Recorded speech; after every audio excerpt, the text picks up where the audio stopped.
Class 11 accounts का rectification of errors का एक क्वेश्चन करेंगे। Rectify the following errors by passing journal entries.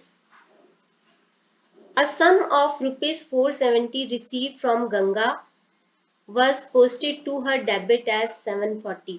जब हम किसी से पैसे रिसीव करते हैं तो हम कैश अकाउंट डेबिट टू उस पर्सन का नाम लिखते हैं, यानी कि टू गंगा करना चाहिए था 470, टू गंगा करना चाहिए था, तो करेक्ट वाले में करना चाहिए था टू गंगा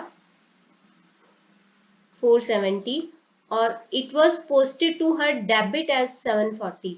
रॉन्ग वाले में हमने क्या कर दिया, हमने रॉन्ग वाले में गंगा को डेबिट कर दिया और वो भी 740 से। तो रॉन्ग का रिवर्स कर दो, यानी कि टू गंगा कर दो, टू गंगा 740। अब करेक्ट और रिवर्स को मर्ज कर देते हैं। To Ganga 470, to Ganga 740, total हो गया 1210। तो हम करेंगे टू गंगाज अकाउंट 1210 और यहाँ पे कर देंगे हम सस्पेंस अकाउंट को debit, suspense account debit 1210। Second है a debit balance of 550 in the personal account of Mr. John was undercast। Mister John थे कोई, उनका अकाउंट का टोटल अंडरकास्ट मतलब कम दिखाया, डेबिट कम दिखाया। तो मिस्टर जॉन का डेबिट कम दिखाया, तो अब उसको ठीक करने के लिए उनको डेबिट कर दो। तो Mr John account debit, Mr John's account debit to suspense account.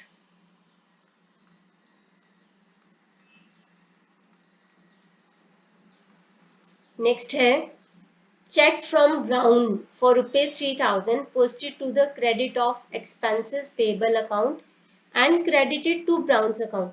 जब भी हम किसी से चेक रिसीव करते हैं तो हम एंट्री करते हैं cheques in hand account debit to, इस केस में करनी चाहिए थी टू ब्राउन अकाउंट, जो कि किया भी है।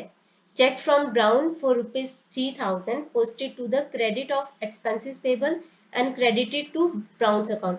तो जो चीज ठीक की है, चेक्स इन हैंड को डेबिट करना था लेकिन ब्राउन को क्रेडिट करना था, वो तो सही किया है, लेकिन डेबिट किसको करना था, चेक्स इन हैंड को डेबिट करना था, चेक्स इन हैंड को डेबिट करना था 3000 से। और रॉन्ग वाले में हमने क्या कर दिया, टू ब्राउन्स अकाउंट किया, वो सही किया तो उसको हम नहीं दिखाते, तो टू एक्सपेंसेस पेबल अकाउंट कर दिया, to the credit of expenses payable account. तो रॉन्ग वाले में हमने कर दिया to expenses payable account 3000।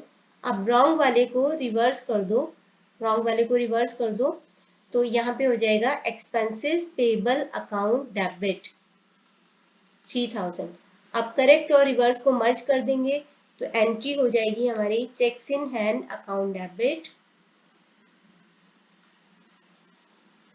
3000, expenses payable account debit 3000,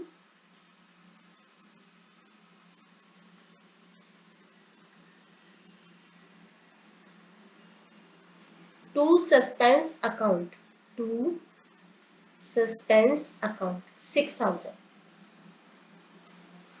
last entry करते हैं इसकी। Goods returned by Mridul 225 have been entered in the returns outward। returns outward होता है purchases return.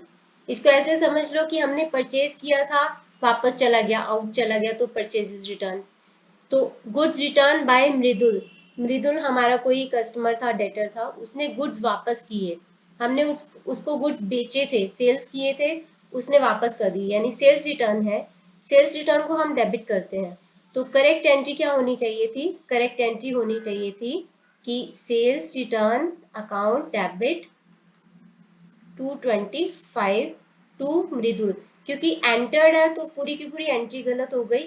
To Mridul, return outward book में गलत दिखा दी, तो परचेजेस रिटर्न में हमने क्या करके दिखा दिया, इसको हमने इसको परचेजेस रिटर्न में दिखा दिया, और परचेजेस रिटर्न के बेसिस पे एंट्री हमने पास की होगी बुक के बेसिस पे, मृदुल डेबिट टू परचेजेस रिटर्न, ऐसे किया होगा। अब रॉन्ग वाले को रिवर्स कर दो, रिवर्स करने के लिए परचेजेस रिटर्न को डेबिट कर दो 225 से, मृदुल को क्रेडिट कर दो 225 से। अब देखो, purchases return account debit, sales return account debit, दोनों को डेबिट करते हैं। तो sales return account debit 225, purchases return account debit 225। तो ये दो हमने कर दी entries, to Mridul 225, to Mridul 225, यानी कि टू मृदुल 450। तो कर देंगे टू मृदुल या फिर टू मृदुल्स अकाउंट 450। तो ये एंट्री हो जाएगी। तो ये था हमारा क्वेश्चन और ये है उसका सॉल्यूशन।